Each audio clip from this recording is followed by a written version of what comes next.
Hey everyone, and welcome to How to Survive Van Life. There's a couple of reasons why I wanted to make this video. I get a lot of comments in my videos already, but I have had a couple of emails from people asking for help and advice starting out van life. I've had people even saying that they are living in their cars. So I wanted to make a video about how to do that, how to live in your van and how to live in your car and survive. And with winter coming up, I think it's really important to make sure that you have the right things.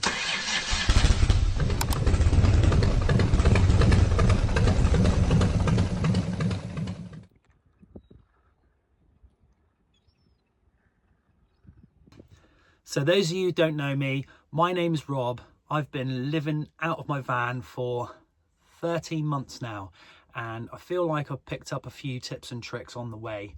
I know I've shared them on my channel, but I thought I'd bring it all together and share it in one whole video and hopefully give you something to think about. And if you have any tips and tricks, please share them in the comments. They would really help. I'm going to cover quite a bit, but there's probably going to be things I'm going to miss out. So help me out with that one. Now, the first thing you're going to need to think about is, what do I bring?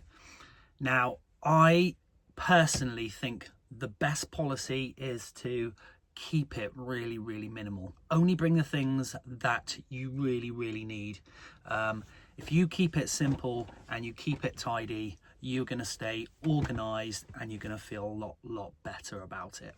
Now, when I first started, I literally just bought the clothing that I was going to be using and the essentials like blankets and a bed to sleep on.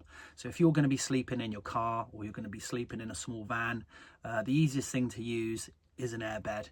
That will get you going, and they are quite comfortable. But anything else that you do need, you can always pick up on your way if you feel that they are going to be important. But anything else, you want to make sure that you leave behind. You don't need things that are going to clutter up your van. You're already tight on space, especially if you're in a car. So you want to make space your priority. Now, the first thing that I picked up along the way was my power station. I really don't know how I lived without it beforehand. When I had my first van, I didn't have one at all. I had no power at all. I did still get by, but these things are really handy.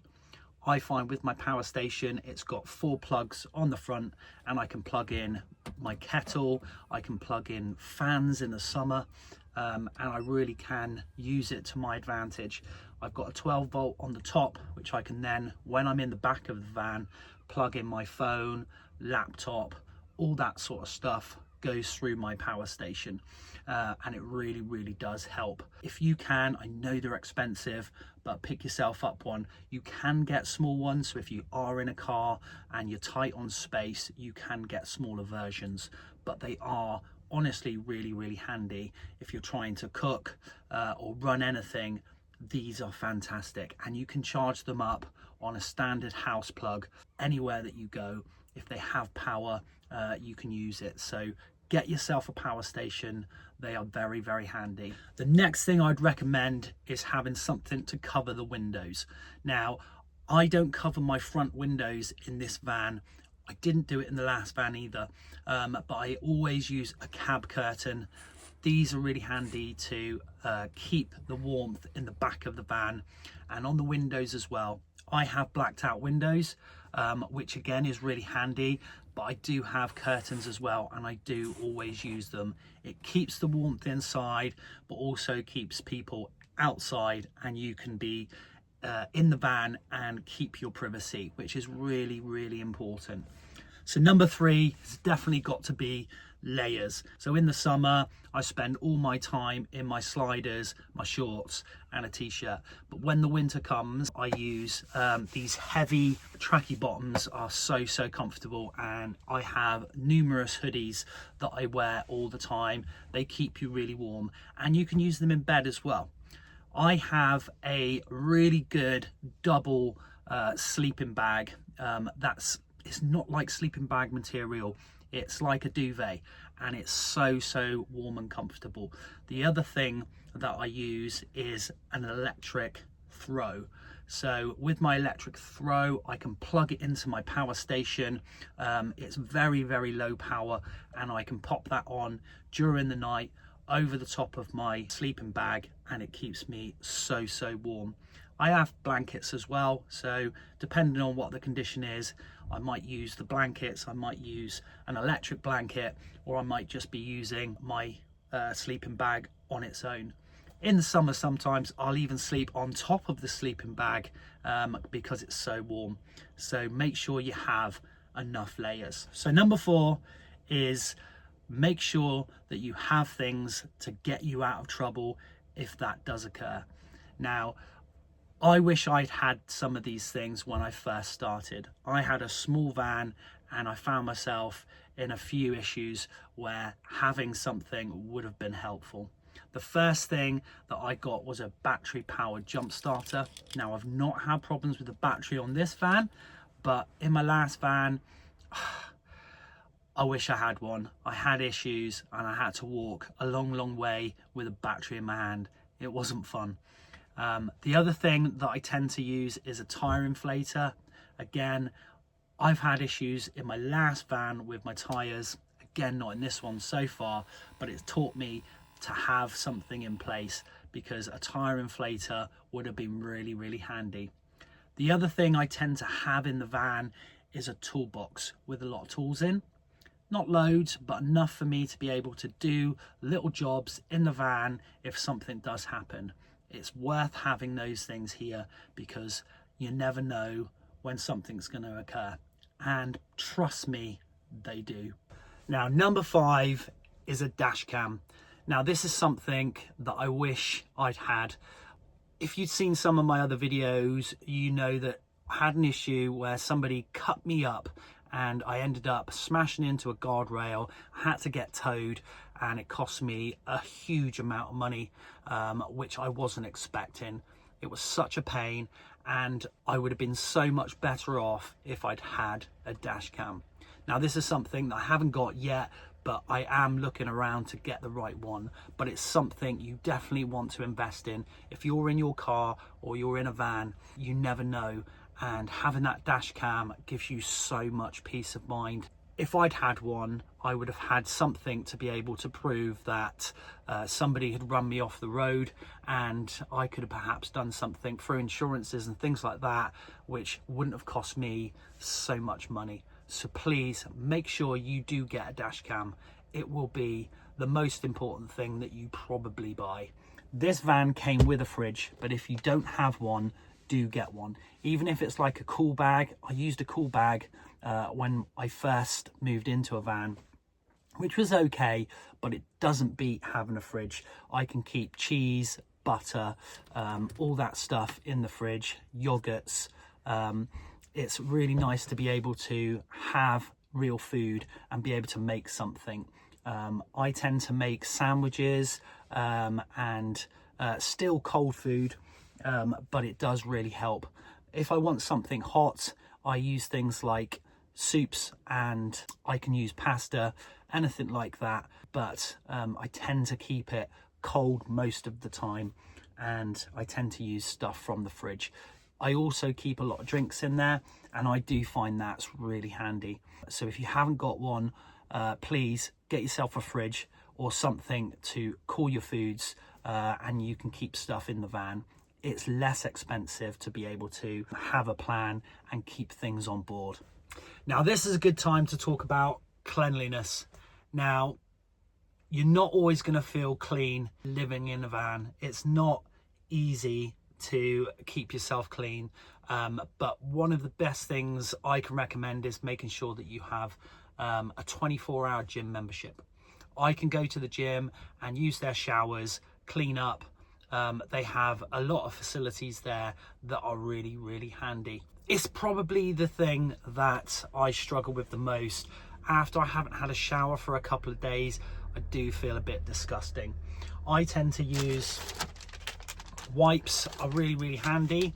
Not only do they come in handy for cleaning yourself, you are going to use them for cleaning up the van or cleaning up your car. These sort of long-lasting freshness, flushable wet toilet paper style things, I find are also really handy as well, just for cleanliness in the van. If you are in a place where you can't get to the gym or you can't have a shower in any way, it's a little something, and it does make you feel not fully clean but a little better.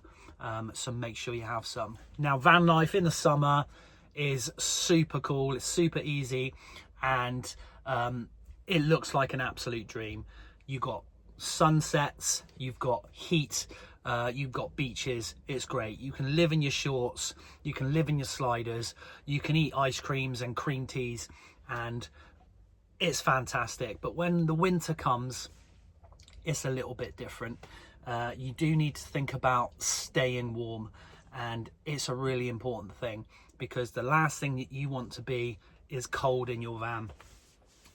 The food that you eat is different.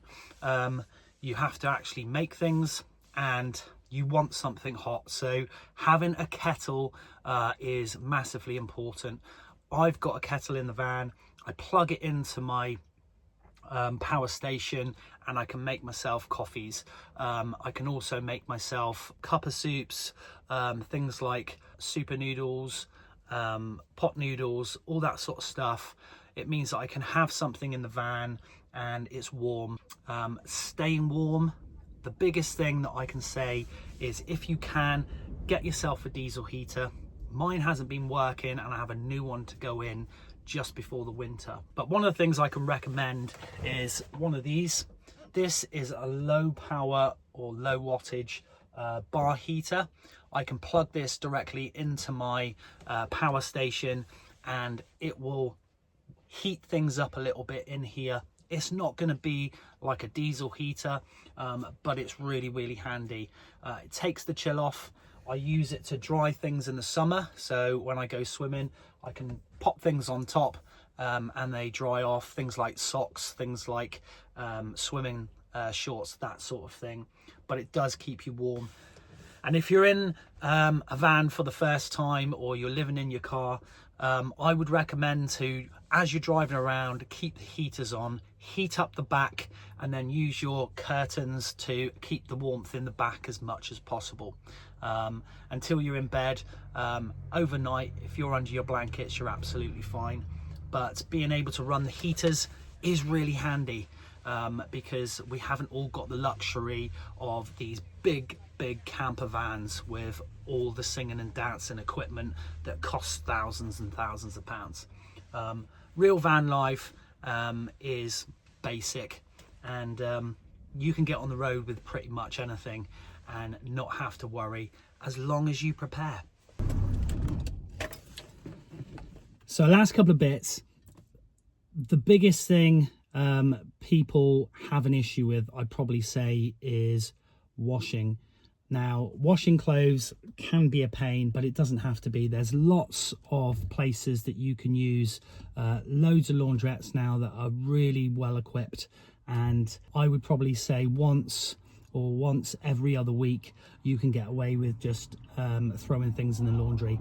You will find that it's mostly underwear, so socks and pants are usually the thing for me that I have to wash quite often, so they're usually a lot of that sort of stuff. But if you keep your clothing quite simple and you get as much wear as possible out them, then it's nice and easy.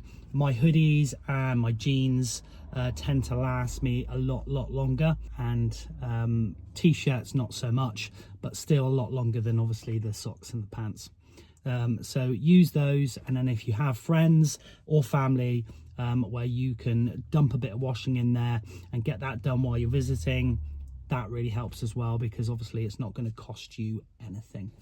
So what do I use to go to the loo? Now, everybody asks me that question, and I haven't got the luxury of a compost toilet or showers on board. I haven't got thousands of pounds or a nice big camper van to treat myself. So what do I use? Well, I use one of these.